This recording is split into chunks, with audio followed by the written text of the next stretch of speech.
కొత్త సంవత్సరానికి ప్రపంచం గ్రాండ్ గా వెల్కమ్ చెప్పింది. ఫస్ట్ న్యూజిలాండ్ లోని చాథమ్ ఐలాండ్ లో సంబరాలు మొదలయ్యాయి. ఆ తర్వాత న్యూజిలాండ్, ఆస్ట్రేలియాలో జనం వేడుకలు జరుపుకున్నారు. మన దేశంలోని వివిధ నగరాలలో న్యూ ఇయర్ వేడుకలు ఘనంగా జరిగాయి. ప్రత్యేక ఈవెంట్లు, కేక్ కటింగ్, బాణసంచా కాల్చుతూ జనం సంబరాలు జరుపుకున్నారు. న్యూ ఇయర్ వేడుకల సందర్భంగా ఎలాంటి అవాంఛనీయ సంఘటనలు చోటు చేసుకోకుండా పోలీసులు బందోబస్తు ఏర్పాటు చేశారు. ఆ జోష్ను ఇవాళ మొత్తం జరుపుకోనున్నారు. ఆలయాలకు వెళ్లనున్నారు.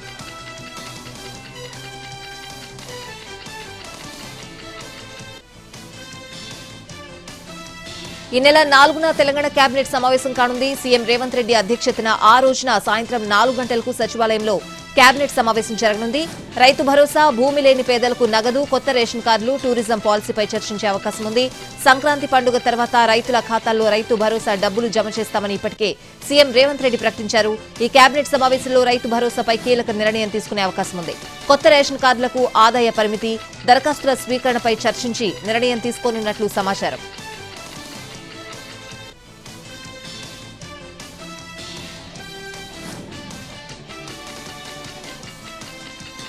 40 ఏళ్ల రాజకీయ జీవితంలో 2024ని మర్చిపోలేనని అన్నారు ఏపీ సీఎం చంద్రబాబు. గత ప్రభుత్వం 3 రాజధానులు అంటూ 3 ముక్కలాట ఆడారని విమర్శించారు.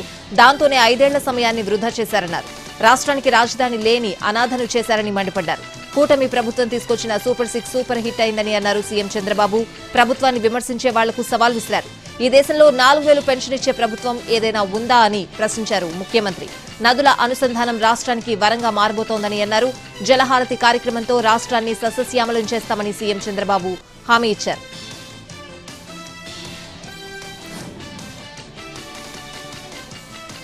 గత బీఆర్ఎస్ ప్రభుత్వం 10 ఏళ్లలో ఇరిగేషన్పై 1.81 లక్షల కోట్లు ఖర్చు పెట్టినా ఆయకట్టు మాత్రం పెరగలేదని మంత్రి ఉత్తమ్ కుమార్ రెడ్డి అన్నారు. రాష్ట్రంలో ఇరిగేషన్ రంగాన్ని గత సర్కార్ నాశనం చేసిందని ఫైర్ అయ్యారు. కాళేశ్వరం ప్రాజెక్టుపై 1,00,000 కోట్లు ఖర్చు పెట్టినా అందుకు తగ్గట్టుగా ఆనకట్టను సృష్టించలేకపోయారని విమర్శించారు. ఆ ప్రాజెక్టులోని మేడిగడ్డ బ్యారేజ్ కుంగిపోయిందని, మిగతా 2 బ్యారేజ్లు వీక్గానే ఉన్నాయని అన్నారు. తమ ప్రభుత్వం ఇరిగేషన్ ప్రాజెక్టులపై ప్రణాళికాబద్ధంగా ముందుకు వెళ్తున్నామని మంత్రి ఉత్తమ్ చెప్పారు.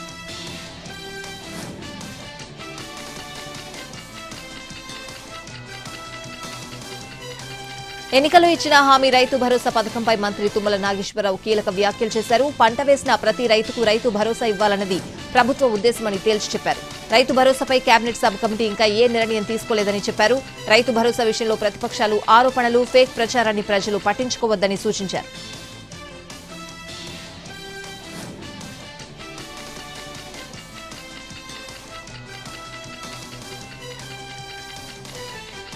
ఫార్ములా ఈ రేస్ వ్యవహారంలో తనపై నమోదైన కేసు కొట్టివేయాలంటూ కేటీఆర్ దాఖలు చేసిన క్వాష్ పిటిషన్ తీర్పును జనవరి 6న ఇవ్వనున్నట్లు హైకోర్టు తెలిపింది. అప్పటి వరకు అరెస్టు చేయొద్దని సూచించింది. జస్టిస్ లక్ష్మణ్ బెంచ్ ఎదుట ఇరుపక్షాలు వాదనలు వినిపించాయి.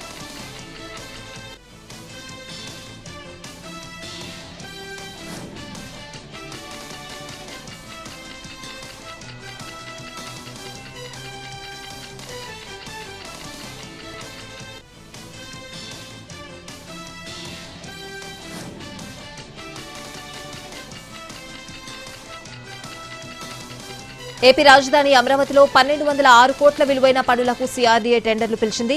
రాజధానికి భూములిచ్చిన రైతులకు స్థలాలు కేటాయించిన జోన్ 5B, జోన్ 5D లేఅవుట్లలో మౌలిక వస్తుల అభివృద్ధికి వేర్వేరుగా టెండర్ ప్రకటనలు జారీ చేసింది. జోన్ 5Bలో 603 కోట్లు, జోన్ 5Dలో 603 కోట్లతో పనులు చేపట్టింది. ఎల్పీఎస్ లేఅవుట్లో అత్యాధునిక ప్రమాణాలతో రహదారులు, డ్రైన్లు, తాగునీటి సరఫరా, మురుగునీరు సరఫరా వంటి పనులన్నీ ఉన్నాయి.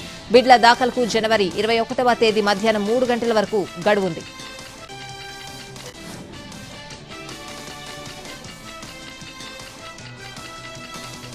కార్పొరేట్ స్థాయిలో సబ్ రిజిస్ట్రార్ ఆఫీసులకు శాశ్వత భవనాలు నిర్మిస్తామని మంత్రి పొంగులేటి శ్రీనివాసరెడ్డి చెప్పారు. దశల వారీగా సబ్ రిజిస్ట్రార్ కార్యాలయాల పునర్వ్యవస్థీకరణ చేపడతామన్నారు. రిజిస్ట్రేషన్ కోసం వచ్చే ప్రజలను గంటల తరబడి వెయిట్ చేసే పరిస్థితి లేకుండా చూడాలని అధికారులను ఆదేశించారు. భవనాల కోసం భూములు గుర్తించాలని కలెక్టర్లను మంత్రి ఆదేశించారు.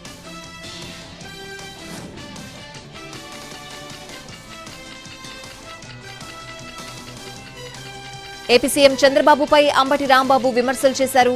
ఆయన తన హయాంలో ఏనాడు ప్రాజెక్టుల గురించి పట్టించుకోలేదని ఎద్దేవా చేశారు. ఇప్పుడు కొత్తగా గోదావరి బనకచర్లని కూడా తనదే అంటూ ప్రచారం చేసుకోవడం విడ్డూరంగా ఉందన్నారు.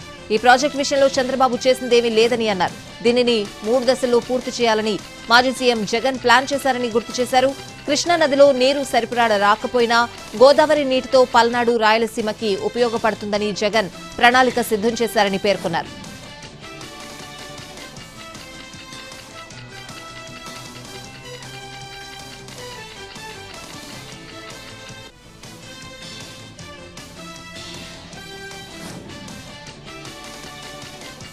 బాపట్ల జిల్లా చీరాల మున్సిపల్ సమావేశం రసాభాసగా మారింది. మున్సిపల్ కౌన్సిల్ అత్యవసర సమావేశం నిర్వహించారు. గత పాలకులు అభివృద్ధికి సహకరించలేదని ఓ కౌన్సిలర్ చేసిన వ్యాఖ్యలతో వివాదం చెలరేగింది.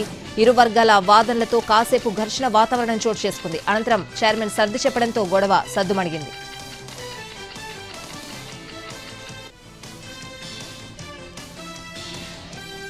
తిరుపతి జిల్లా పరిషత్ సర్వసభ్య సమావేశంలో రసాభాస నెలకొంది. గత ప్రభుత్వంలో తమను నిర్లక్ష్యం చేశారని, తమ ప్రాంత అభివృద్ధిని పట్టించుకోలేదని ఎమ్మెల్యే ద్వారకానాథ్ రెడ్డిని టీడీపీ సభ్యులు నిలదీశారు. దీంతో 2 వర్గాల మధ్య వాగ్వాదం నెలకొంది. టీడీపీ ఎమ్మెల్యేలు మురళీమోహన్, గురజాల జగన్ సర్ది చెప్పడంతో గొడవ సద్దుమణిగింది.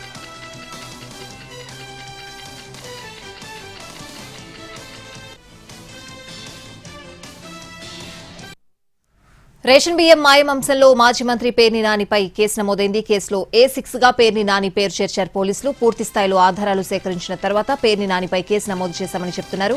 అయితే ఈ కేసులో ముందస్తు బెయిల్ ఇవ్వాలని Perni Nani lunch motion petition దాఖలు చేశారు. విచారణ జరిపిన న్యాయస్థానం తొందరపాటు చర్యలు వద్దని పోలీసులకు ఆదేశించింది. కౌంటర్ దాఖలు చేయాలని పోలీసులకు సూచించింది. తదుపరి విచారణ వచ్చే సోమవారానికి వాయిదా వేసింది హైకోర్టు.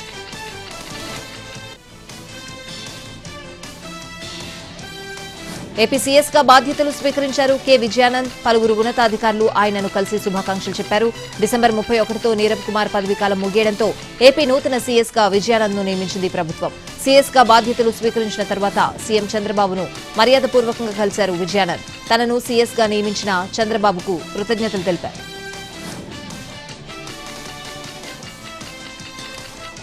మద్యం దుకాణదారులకు ఏపీ ప్రభుత్వం శుభవార్త చెప్పింది. మద్యం రిటైల్ షాపులకు ఇచ్చే మార్జిన్ ను పెంచుతూ సీఎం చంద్రబాబు నిర్ణయం తీసుకున్నారు. ఇప్పటివరకు వైన్స్ షాపులకు 10.5% మార్జిన్ ఇస్తున్నారు. దీనివల్ల తాము నష్టపోతున్నామని, మార్జిన్ పెంచాలని యజమానులు కోరారు. దాంతో సీఎం సమీక్ష జరిపి 14% ఇచ్చేందుకు నిర్ణయం తీసుకున్నారు.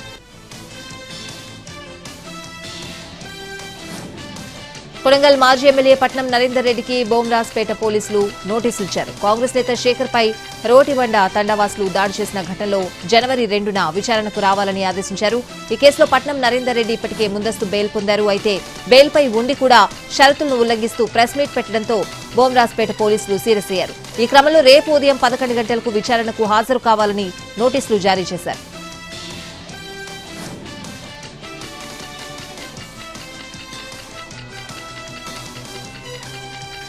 ఏపీలో పీడీఎస్ బియ్యం అక్రమ రవాణాపై ఏర్పాటైన సిట్ బృందంలో మార్పులు చేసింది ప్రభుత్వం. సిఐడి ఐజీ వినీత్ బ్రిజ్లాల్ నేతృత్వంలో 6 సభ్యులతో సిట్ ఏర్పాటు చేసింది.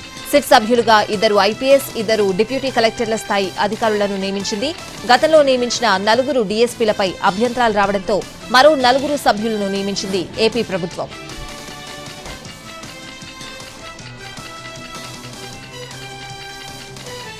కాంగ్రెస్ హయాంలోనే తెలంగాణలో గురుకులాలు పటిష్టంగా ఉన్నాయని మంత్రి ఉత్తమ్ కుమార్ రెడ్డి అన్నారు. సూర్యాపేట జిల్లా చిలుకూరు మండలం సీతారామపురం సమీపంలోని సాంఘిక సంక్షేమ గురుకుల పాఠశాలను ఆకస్మిక తనిఖీ చేశారు. విద్యార్థులకు అందుతున్న వసతి, భోజనం గురించి అడిగి తెలుసుకున్నారు. ఇటీవల ప్రభుత్వం మెస్ ఛార్జీలు, కాస్మెటిక్ ఛార్జీలు పెంచినట్లు గుర్తు చేశారు మంత్రి. ప్రత్యేక నిధి నుండి గురుకుల పాఠశాల అభివృద్ధి కోసం 10 లక్షల రూపాయలు మంజూరు చేశారు. అనంతరం విద్యార్థులతో కలిసి భోజనం చేశారు.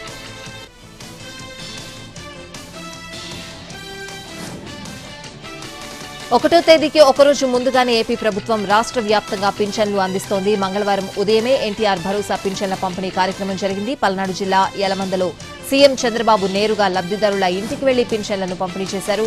శారమ్మ అనే వితంతువు ఇంటికి వెళ్లి పింఛన్ నగదును అందించారు. అక్కడి నుంచి మరో లబ్ధిదారుడు ఏడుకొండలు ఇంటికి వెళ్లిన సీఎం వారి ఇంట్లో స్వయంగా కాఫీ తయారు చేశారు. ఏడుకొండలు కుటుంబ సభ్యులకు కాఫీ అందించారు. ఆ తర్వాత పెన్షన్ అందించారు.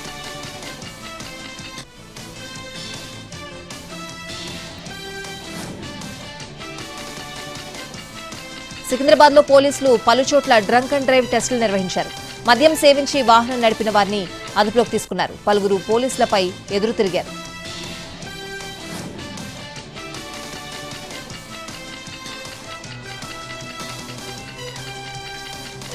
యాదాద్రి జిల్లా చౌటుప్పల్లో మందుబాబు వీరంగం సృష్టించాడు. న్యూ ఇయర్ సందర్భంగా రోడ్డు మీదకొచ్చిన వ్యక్తిని పోలీసులు అడ్డుకున్నారు. దాంతో ఊగిపోయిన మందుబాబు నేషనల్ హైవే 65 పై బైఠాయించారు. పోలీసులు ఎంత చెప్పినా వినకపోయేసరికి అతన్ని మందలించి అక్కడి నుంచి పంపించారు.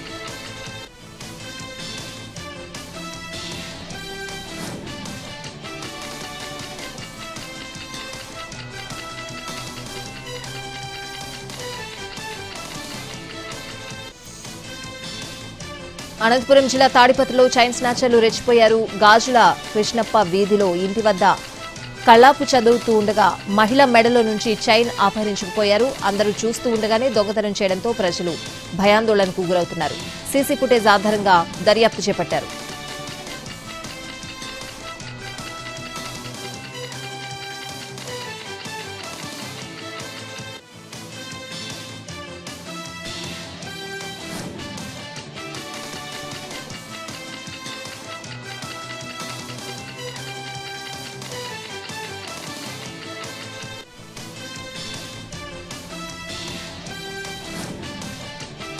హైదరాబాద్ కాజగూడలోని బ్రహ్మణికుంట ప్రాంతంలో ఆక్రమణల తొలగింపులో హైడ్రా వ్యవహరిస్తున్న తీరుపై హైకోర్టు ఆగ్రహం వ్యక్తం చేసింది. పోలీసులు జారీ చేసిన 24 గంటలు గడవక ముందే కూల్చివేతలు చేపట్టడమేంటని నిలదీసింది.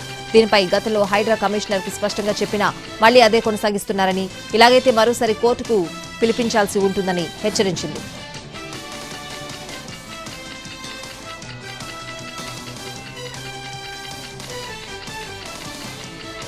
పోలవరం ప్రాజెక్టులో కొత్త డయాఫ్రామ్ వాల్ పనులు జనవరి 2వ వారంలో ప్రారంభం కానున్నాయి. 2026 డిసెంబర్ నాటికి పూర్తి చేయాలన్న లక్ష్యంతో ముందుకు వెళ్తున్న కూటమి ప్రభుత్వానికి ఆదిలోనే హంసపాదు ఎదురైంది. పనుల ప్రారంభానికి కేంద్ర జలసంఘం ఇంకా పచ్చజెండా ఊపలేదు.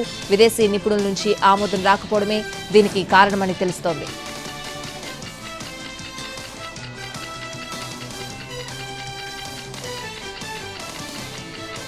దేశవ్యాప్తంగా రైతులు పేదలకు ప్రధాని మోడీ నూతన సంవత్సర కానుకలు ప్రకటించారు. ప్రధానమంత్రి కిసాన్ సమ్మాన్ నిధి కింద అన్నదాతలకు అందిస్తున్న పెట్టుబడి సాయాన్ని పెంచుతున్నట్లు తెలిపారు. ఏటా రైతులకు 6,000 పెట్టుబడి సాయం అందిస్తోంది. 2,000 చొప్పున 3 విడతల్లో అన్నదాతల ఖాతాల్లో సొమ్మును జమ చేస్తున్నారు. ఈ మొత్తాన్ని ఇప్పుడు 10,000కు పెంచుతున్నట్టు మోడీ తెలిపారు. రైతులకు ఆర్థికంగా ఆదుకునేందుకు వారి ఖాతాల్లో నేరుగా జమ చేస్తున్నట్లు ప్రకటించారు.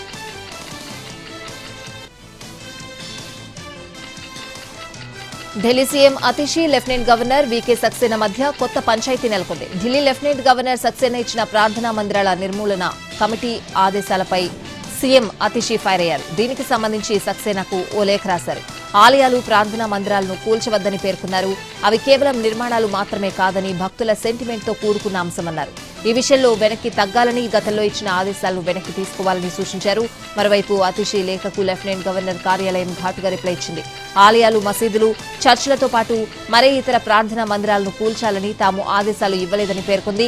అలాంటి ఆదేశాలకు సంబంధించి ఎలాంటి ఫైల్ ఎల్జీ కార్యాలయంలో లేదని స్పష్టం చేసింది.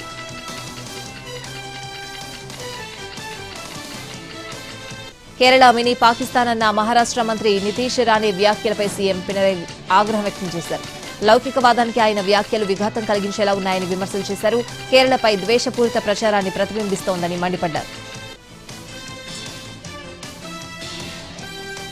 మహారాష్ట్ర రాయ్గఢ్లోని ఓ బీచ్లో ఫెరారీ కార్ కూరుకుపోయింది. దాంతో ఎడ్ల బండితో బయటకు తీశారు. ముంబైకి చెందిన 2 వ్యక్తులు తమ ఫెరారీ కారులో రాయ్గఢ్లోని రేవదండా బీచ్కు వెళ్లారు. అందమైన వాతావరణాన్ని ఆస్వాదిస్తూ బీచ్లో ముందుకు సాగిపోయారు. ఈ క్రమంలో కారు ఇసుకలో కూరుకుపోయింది. దీంతో అక్కడున్న వారంతా వచ్చి వాహనాన్ని బయటకు లాగే ప్రయత్నం చేశారు. అయినప్పటికీ ఫలితం లేకుండా పోయింది. అదే సమయంలో అటుగా వెళ్తున్న ఓ ఎడ్ల బండి వీరి కంటపడ్డంతో సాయం కోరారు. ఫెరారీ కారు ముందు భాగాన్ని తాడుతో కట్టి ఎడ్ల బండిని ముందుకు పోనిచ్చారు. ఇలా లగ్జరీ కారు ఎట్టకేలకు బయటపడింది.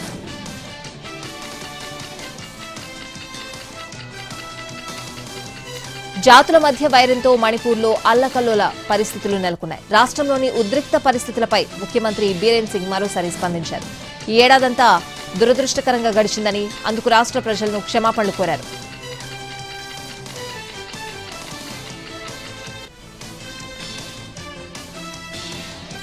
కొత్త సంవత్సర వేడుకల సందర్భంగా ఢిల్లీలో భారీ భద్రత ఏర్పాటు చేశారు.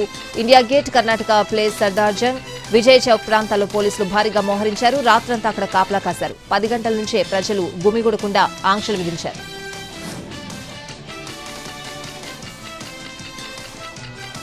న్యూ ఇయర్ సందర్భంగా దేశంలోని ప్రసిద్ధ ఆలయాలకు భక్తులు పోటెత్తుతున్నారు. 2024లో చివరి రోజును భగవత్ సాన్నిధ్యంలో గడిపేందుకు తండోపతండాలుగా వెళ్లారు. పనిలో పనిగా 2025లో తొలి రోజును దేవుడి ఆశీర్వాదాలతో ఆరంభించనున్నారు. అయోధ్యలోని బాలరాముడి భవ్య మందిరంలో ఆఖరి హారతినిచ్చారు. దీనిని వేలాది మంది భక్తులు దర్శించుకున్నారు. ఇక పూరి జగన్నాథుడి కోవెల భక్తులతో కిటకిటలాడింది. అక్కడ ప్రత్యేక పూజలు చేశారు.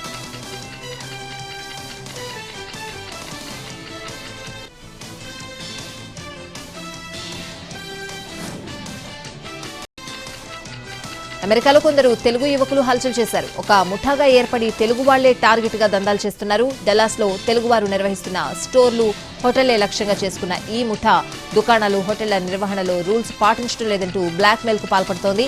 ₹1 ఇవ్వాలని లేదంటే సీజ్ చేస్తామంటూ షాప్ నిర్వాహకులు బెదిరిస్తున్నారు. మరో తెలుగు వ్యక్తి వారిని రెడ్ హ్యాండెడ్ గా పట్టుకుని వీడియో తీయడంతో బుకాయించడం మొదలుపెట్టారు.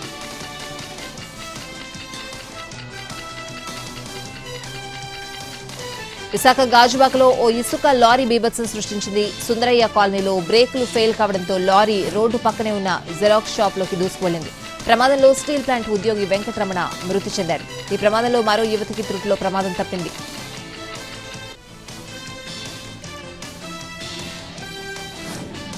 హైదరాబాద్ కొండాపూర్లో అగ్ని ప్రమాదం జరిగింది. గెలాక్సీ అపార్ట్మెంట్ లో ఒక్కసారిగా మంటలు చెలరేగాయి. గ్యాస్ సిలిండర్ పేలడంతో మంటలు వ్యాపించినట్లు అనుమానిస్తున్నారు. మంటలు ఎగిసిపడిన సమయంలో మహిళ బాల్కనీలో ఉండడంతో ప్రమాదం తప్పింది. సమాచారం అందిన వెంటనే స్పాట్ కు చేరుకున్నారు ఫైర్ సిబ్బంది. మంటలను ఆర్పివేశారు. 2024లో వివిధ కారణాలతో బంగారం ధర దూసుకువెళ్లింది. ఇక 2025లో కూడా ఇదే ఒరవడి కొనసాగించొచ్చని భావిస్తున్నారు మార్కెట్ విశ్లేషకులు. భౌగోళిక, రాజకీయ అనిశ్చితి పరిస్థితులు, ఆర్థిక అస్థిరత పరిస్థితులకు కొనసాగితే దేశీయంగా 10 గ్రాముల పసిడి ధర 85,000కు చేరే అవకాశం ఉందని చెప్తున్నారు.